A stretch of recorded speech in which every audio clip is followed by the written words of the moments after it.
Ya, saya duluan. Jadi banyak orang yang pengen hidup bahagia, banyak orang pengen hidup senang, nyaman, tapi mereka jauh daripada Al-Quran. Ini adalah sesuatu yang gak mungkin. Makanya saya katakan, Bapak Ibu sekalian, segala sesuatu maksiat itu pasti ujungnya pada kesulitan. Itu pasti. Dan kalau ada kesulitan, itu berarti pasti masih ada maksiat yang kita buat. Walaupun kita berbuat baik semuanya, tetap ada kesulitan. Tapi kalau ada kesulitan, most likely pasti gara-gara ada maksiat yang masih kita perbuat. Contoh, suatu hari ada seorang cewek datang ke tempat saya, bukan datang ke tempat saya, dia nelpon dan dia bilang begini, Ustaz, saya bisa minta tolong nggak? Saya bilang ada apa? Dia bilang suami saya mau murtad. Nah, kemudian dia bilang, bisa nggak Ustaz datang ke rumah saya untuk kemudian kita diskusi dengan suaminya ini supaya suaminya ini mengurungkan diri dari murtad. Saya bilang oke, saya kebetulan lagi ada ngisi di situ. Nanti setelah dari situ kita coba ngobrol sama suaminya. Setelah ketemu sama suaminya ternyata betul, apapun yang saya keluarkan dan apapun yang saya omongkan ternyata nggak ngaruh. Tetap aja suaminya bilang bahwa dia akan murtad. Dan lebih parah lagi adalah dia sudah punya anak dan anaknya mau dibawa sama suaminya. Setelah selesai suaminya dengan diskusi itu sangat dingin dan suaminya pergi, kemudian dia ngomong sama saya. Dan kemudian istri ini ngomong sama saya sambil nangis, sebenarnya dia bilang begini, Ustaz, apa salah saya? Apa dosa saya pada Allah Subhanahu Wa Taala? Apa sebenarnya kesalahan saya pada Allah? Tahajud iya, saya sedekah iya, saya sholat terus iya, saya juga melakukan amal-amal kebaikan, saya melakukan semua yang diminta Allah. Kenapa Allah kemudian menimpakan ujian ini pada saya? Saya bilang ini, Mbak, setiap ujian itu pasti ada sesuatu di belakangnya. Apakah Allah mau memberikan hadiah? Apakah Allah adalah menjadikan itu sebagai sebuah teguran? Tapi kalau hal yang seperti ini terjadi, kebanyakan harus kita tanya pada diri kita sendiri adalah apa yang kita sudah lakukan di masa yang lalu, karena itulah dia jadi mau sama kita. Karena setahu saya, orang baik pasti maunya sama orang baik, orang yang tidak baik maunya sama orang yang tidak baik. Maka apa yang kemudian terjadi pada hari ini pasti ada hubungannya di masa yang lalu. Kita yang sekarang adalah hasil di masa yang lalu. Kita yang besok adalah hasil daripada apa yang kita pilih sekarang. Dan saya bilang sama dia, mohon maaf Mbak, tapi Mbak sampai sekarang belum berhubungan. Kalau Mbak belum berhubungan, wajar dulu dia suka sama Mbak, dan wajar kalau hal ini sekarang terjadi. Setiap kemaksiatan pasti ujungnya pada kesulitan, itu sudah pasti. Maka kalau orang jauh daripada Al-Quran, pasti dia akan dapat kehidupan yang sulit. Dan sulitnya bukan sulit yang biasa, tapi sulit yang berujung pada penyesalan. Nah kenapa? Baru semalam saya posting, ada orang yang kemudian curhat sama saya, gak nikah-nikah, menunda nikah gara-gara duit. Alasan yang klise bagi seorang laki-laki, belum cukup Ustaz, belum cukup Ustaz, belum cukup Ustaz. Padahal untuk nikah bukan cukup. Yang untuk nikah cuma satu aja, laki-laki, udah selesai. Kalau ada laki-laki berarti Anda sudah siap untuk menikah. Belum cukup Ustaz, belum cukup Ustaz. Sekarang bahwa tidak ada satupun orang yang saya temui cukup ketika nikah. Nah, jadi nggak ada yang cukup. Lah kenapa? Selama orang punya iman, selama orang taat pada Allah, itu semua akan dicukupkan oleh Allah Subhanahu Wa Taala. Nah tapi kenapa? Yang penting satu, jangan sampai maksiat. Susahnya orang yang nikah karena nggak punya duit beda dengan susahnya orang yang maksiat, beda jauh. Contoh, ketika orang nggak punya duit, dia nikah, tapi dia sudah yakin pada Allah, saya nikah, apa alasannya Bapak Ibu sekalian? Saya nikah umur 22 tahun. Alasannya cuma satu, saya pernah bilang sama Ustaz Fatih Karim, kan kelemahan saya sudah tahu. Saya nggak takut kekurangan harta, karena saya nggak pernah akan meninggal agama ini gara-gara harta. Saya juga nggak takut dengan ancaman, karena itu bukan kelemahan saya. Saya nggak takut dengan tahta, tapi saya betul-betul takut sama wanita. Kenapa? Betul, luar biasa. Nah, itu ujiannya berat. Ketika saya waktu umur 18 tahun saya masuk Islam, saya dilatih oleh Ustaz Fatih Karim. Umur 18 tahun masuk Islam, 3 minggu setelah saya masuk Islam, saya langsung naik forum. Saya langsung naik forum dan seterusnya saya naik forum terus. Dan teman-teman bisa bayangin, saya pernah curhat sama Ustaz Fatih Karim, Kak, saya nggak mau ketika saya ngecek depan lantas ada dalam diri saya ria. Saya pengen dilihat oleh cewek, saya pengen dilihat oleh kemudian orang-orang apa, saya nggak mau. Ini kelemahan saya yang paling besar. Maka saya katakan saya harus nikah segera. Lalu kenapa? Kalau kan ini nggak saya lakukan, maka dakwah saya mungkin nggak akan sempurna, maka hidup saya nggak akan sempurna. Maka itu sudah bagian keterpaksaan bagi diri saya. Setelah saya nikah, hidup saya susah nggak? Susah. Dan ada yang terpaksa menerima mungkin. Iya, kalau itu enggak. Alhamdulillah, bahkan ketika saya nyebar undangan banyak bunuh diri kawan. Nah, jadi ketika saya menikah itu tabungannya cuma 1,5 juta, 1,5 juta, tapi alhamdulillah barokah. Barokahnya apa? Setelah 3 bulan tabungannya habis. Nah, barokah dan waktu itu istri saya kemudian hamil 2 bulan, dan saya nggak punya uang sama sekali. Tapi alhamdulillah Allah membuktikan janjinya. 3 bulan setelah saya masuk Islam, setelah menikah, tabungan habis semua. Allah karuniakan saya menjadi seorang pedagang, dan alhamdulillah nggak tahu pedagang emas, Bapak Ibu sekalian. Mas kawin istri maksudnya. Jadi saya dagang mas kawin istri. Jadi saya beli gelang itu saya jual dengan harga 2,5 juta untuk pulang kampung, untuk kemudian lebaran, dan untuk kemudian mencukupi hidup saya kemudian di Jakarta. Tapi memang itulah kemudian namanya hidup ya. Kalau kita memang berdasarkan Allah, kita memang karena memang lillahi ta'ala, semuanya nggak kerasa sulit. Walaupun makan itu sepiring berdua, walaupun kadang-kadang nggak makan, harus gali-gali laci dulu nyari 500-an sampai dapat 10 biji, pergi ke rumah Padang beli satu nasi lele gitu kan, kemudian makan berdua, nggak ada masalah. Kenapa? Kesulitan ketika kita menaati Allah, ujungnya akan jadi cerita enak. Nah, tapi kalau maksiat tidak. Kalau maksiat itu pasti berujungnya pada penyesalan. Nah, walaupun yang dia rasakan adalah sesuatu yang enak, sesuatu yang nyaman, tapi itu cuma fata morgana. Tapi itu akan membuat dia semakin haus dan semakin haus. Dia kira ketika harta bisa membahagiakan dia, padahal itu semua di jalan maksiat. Dia kira, tapi ujungnya pasti ada penyesalan. Nah, makanya kalau kita maksiat, kalau kita nggak dekat sama Al-Quran, maka hidup kita menjadi taruhannya. Iya, makanya itu. Jadi termasuk yang tadi pacaran tadi. Rayuan ini seolah-olah nikmat pada maksiat ya kan. Rayuan pulau kelapa. Nah, itu rayuan kalau sudah mulai merayu itu kan, nah ini raja gombal di sini. Rayuan mutilasi ya. Nah lagi nih, ada sekarang mengatakan pacaran Islami. Pacarannya orangnya berwudu di kolong beduk, cowoknya pakai peci, pacarannya di depan musola. Luar biasa. Kalau merayu dengan ayat, lihatlah bintang yang di sana. Inna fi khalqis samawati wal ardi. Ngeri kan? Tahu nggak bintang yang di sana itu jumlahnya 2 miliar. Kok tahu?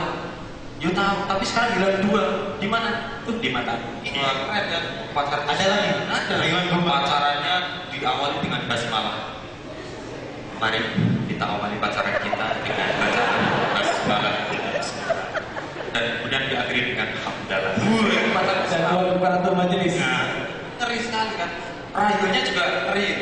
Tahu nggak? Di dunia itu yang manis ada 3. Apa aja tuh?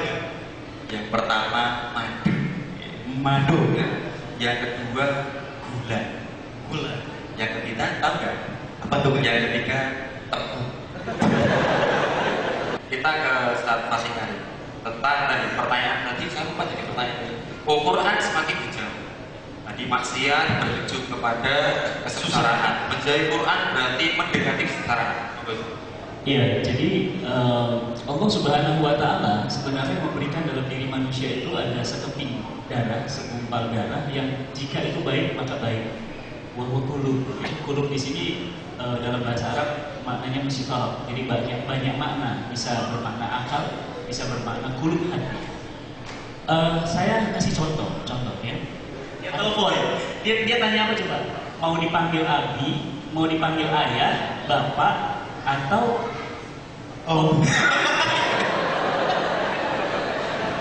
lagi ngapain Umi?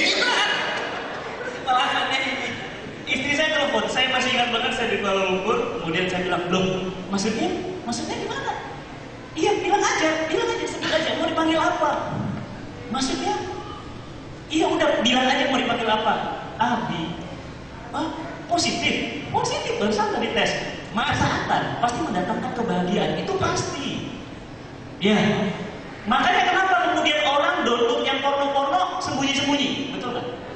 Kenapa tidak ada orang mengakses yang porno-porno? Kalaupun dia masuk warnet, dia cari warnet yang sekatnya gede-gede, bahkan kalau bisa kamar-kamar, betul nggak? Karena sebenarnya dalam diri kita Allah sudah nancapkan chip. Yang chip itu nggak akan pernah bohong. Yang namanya maksiat itu nggak mau diketahui orang, malu. Sebenarnya nggak enak. Jangan dikira orang-orang yang SPG roknya 50 cm di atas lutut dibelah lagi, nggak ada ceritanya orang maksiat itu bahagia, nggak ada ceritanya. Nah, Allah. Jadi intinya apa? Orang taat pasti bahagia.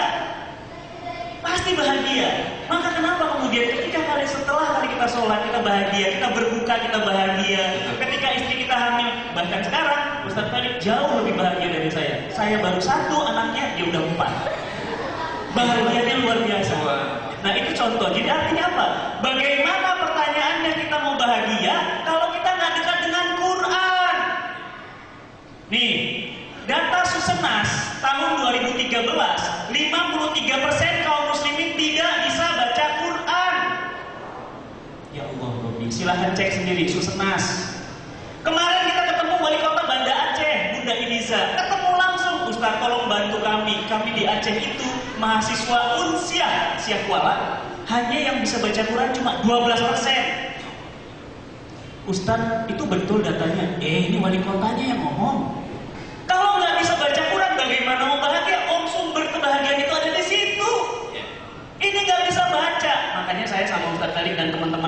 dirikan Cinta Quran. Nah, Majelis Cinta Quran ini adalah aktivitas dakwahnya. Wah, kalau kita gabung ini berarti menuju kebahagiaan. Nah, itu. Menuju ketaatan. Kemarin kami baru meluncing gerakan Misi Muslimah bersama Mbak Peggy Melati Sukma di Balai Kartini. Kita menggalang dana untuk membebaskan 10.000 muslimah bebas buta aksara Quran selama 1 tahun dari Ramadan sekarang sampai Ramadan tahun depan. Kenapa muslimah? Karena muslimah itu ibu paling dekat dengan anak. Kalau kemudian ibunya celaka, hancur semua rumah tangga. Betul. Betul. Jadi bagaimana kemudian mau bahagia kalau nggak bisa baca Quran? Sekarang saya tanya, siapa di sini yang sudah sekarang sekitar 15 juz lah? Alhamdulillah, barakallahu fikum. Ya, siapa yang sudah khatam 10 kali? 15 juz kan, mulainya juz 12. Ya. Subhanallah. Nah, ada kemarin Ustaz saya sudah khatam 10 kali. Wih, keren. Gimana caranya, Mas? Gampang, Ustaz. Baca qul huwallahu ahad 3 kali. Sama dengan khatam sekali. Nah, saya baca 30 kali, khatam 10 kali. Masya Allah. Ya. Jadi umat Islam di Indonesia, umat Islam terbesar di dunia. Tapi nggak bisa baca Quran. Gimana saya nggak nangis? Gimana saya nggak greget? Berarti sekarang gini, ada yang mengatakan, wah anak saya harus bahasa Inggris karena bahasa Inggris itu meningkatkan derajat. Contohnya misalnya kopi hitam itu cuma 2.500, tapi kalau black coffee 25.000. Mantap. Ya kan? Iya. Apalagi cacar air.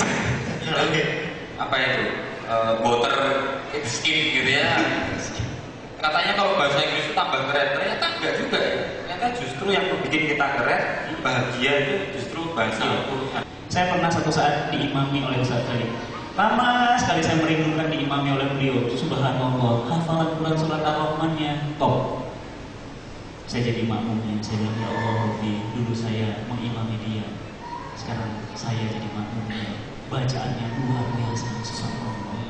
Kalau apalagi kalau suaranya bagus, Mantap. pilihan Quran suratnya juga bagus, itu rasanya bener-bener waktu itu terhenti untuk kita ya.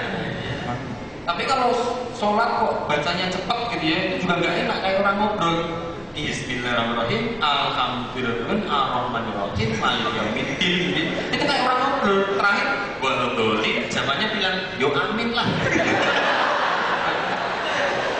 Nggak enak gitu. Nggak enak. Harus sesuai dengan Sesuai yang tajwidnya, ya panjang pendeknya. Apalagi kalau sudah kayak al-afasi, mantap. misalnya. Jadi gitu. Jadi pesan saya, kita nggak akan pernah menemukan kebahagiaan hakiki kalau kemudian kita nggak dekat dengan Quran. Quran itu ada haknya. Yang pertama dibaca, yang kedua diamalkan, ketiga difahami, ya difahami, diamalkan, ya. Jadi Quran mau bertahan, ya. Nah, hak Quran itu sudah dipenuhi belum gitu. Jadi saran saya, yuk ini Ramadan sebentar lagi nuzul Quran. Ya, yuk kita betul-betul berkomitmen untuk membumikan Quran di Indonesia. Ya, Indonesia mayoritas Muslim di dunia, terbesar di dunia. Tapi saat ini kita lihat Gaza, malah kita hanya sekedar bisa ngirim makanan dan obat-obatan. Contoh, maaf ya, bukan berarti ngirim obat-obatan dan makanan itu nggak baik. Itu amal soleh, insya Allah. Doa, amal soleh insya Allah. Tapi solusi bukan. Solusi Islam apa? Fakta misli kata Allah. Apa? Serang dengan serangan yang serupa. Jadi kalau kita dipukul, apa yang harus kita lakukan? Pukul balik. Masalahnya kita kirim pukulan ke sana. Ya. Kenapa? Karena nggak paham Quran. Quran minta kita pukul balik, bukan kirim donasi. Iya betul bahwa itu amal soleh, nggak salah. Saya juga kemarin ngirim, bahkan saya galang teman-teman ngirim. Tapi bukan itu. Bagaimana kemudian mengusir Israel dari tanah Palestina? Itu solusinya. Walaupun mungkin saya sudah tua yang baru jilid 1, tidak sama karena itu insya Allah akan berujung kepada ketaatan yang hasilnya nanti kembali. Iya. Nah, ini kembali ke masjid. Ya. Kita lanjut lagi ke Ustaz Felix ya. Kalau sebagai orang tua, mungkin kebiasaan di rumah yang mungkin diterapkan ke putra putrinya untuk mencintai Al-Quran? Ya, yang pertama di rumah saya nggak ada TV. Tidak ada TV karena TV itu bagi saya itu pengganggu. Nah, kenapa pengganggu? Karena anak-anak ini kalau seandainya kita di rumah ada TV, lebih banyak kemungkinan besar dia akan nonton TV. Itu yang pertama. Jadi di rumah saya nggak ada TV. Nah, terus ngapain Ustaz masih ngisi di TV? Itu kewajiban saya pada orang yang masih nonton TV. Nah, jadi di rumah saya nggak ada TV. Kalaupun ada TV itu kita manfaatkan untuk perkara-perkara yang lain. Nah, seperti apa? Satu yang kita pasti lakukan di rumah adalah muterin ayat-ayat Quran. Muterin ayat Quran, apakah kemudian ya? Tapi kita variasikan ya. Hari ini lagu tentang huruf hijaiyah, besok tentang ayat Quran, besok lagi tentang apa lagi, tentang yang mudah dicerna oleh anak-anak. Karena anak-anak itu nonton Tom and Jerry bahasa Inggris, sama nonton Tom and Jerry bahasa Indonesia, sama Tom and Jerry bahasa Arab itu tetap ketawa juga. Jadi yang penting bukan bahasanya. Jadi lebih baik dari awal dibiasakan bahasa Arab sekalian. Walaupun mereka nggak bisa bahasa Arab, minimal mereka akrab dengan bahasa Arab. Nah, jadi itu pertama. Jadi kita perkenalkan mereka dengan Al-Quran. Bapak ibunya juga harus baca Al-Quran. Jadi mereka tahu bahwa Al-Quran adalah sesuatu memang yang kebiasaan yang memang harus ada dalam keluarga. Subuh-subuh baca Quran, pada maghrib baca Quran. Apalagi Ramadan ini harus lebih sering lagi mereka melihat tidak baca Quran. Karena itulah menjadi patron bagi mereka. Nah, minimal kalau itu sudah kita lakukan, minimal mereka sudah mengetahui bahwa oh ya ini bagian daripada kitab kita. Apa ini Bi? Ini surat daripada Allah. Allah pengen kita kemudian melakukan apa semua ada di sini. Terus baca gimana begini caranya? Setoran kadang-kadang pada ibunya. Ini kemudian yang dilakukan di rumah. Wah, luar biasa. Jadi, mohon maaf yang sering nonton TV itu kan biasanya bapak atau ibu? Biasanya bapak-bapak. Apalagi ibu-ibu ya. Makanya dulu ini, Bu, kamu dulu di rumah nonton TV saja, nanti terpengaruh infotainment gitu. Ibu-ibunya itu bilang, siapa yang terpengaruh infotainment gitu? Apakah saya terpengaruh gitu? Ini sudah sangat mutakhir sekali. Satu TV tidak. Berarti akses informasi lebih ke dibatasi dan dikontrol. Lebih kepada media-media memang kita izinkan itu untuk ada. Yang kedua tadi memperdengarkan suara-suara Al-Quran. Jangan sampai ini terjadi beneran. Ada seorang anak itu mungkin karena lingkungannya terlalu dangdut ya. Jadi sejak bangun bukan diandani tapi diganggutin gitu ya. Akhirnya itu ada suatu saat itu Jumatan kejadian asli. Jadi anak-anak itu main di luar, tiba-tiba imamnya gini, bolong-bolin. Anak ini teriak, semua bilang apa? Ketawa semua itu beneran terjadi. Karena mungkin di rumahnya jarang diperdengarkan. Jadi biasanya kan kalau dangdut kan semua bilang apa? Gitu ya, pojok sana. Gitu. Itu paling parah ada lagi. Habis ini terus kita wudu, kita sholat, berjamaah, duduk. Nanti ada seorang pengusaha, luar biasa, ayam bakar. Ayam aja dibakar. Jadi bakar. Bukan ayam bakar Mas Mono, ayamnya yang bakar Mas Mono. Ayamnya keren sekali. Makanya Mas Mono jadi hitam bareng. Jadi tadi ada karma.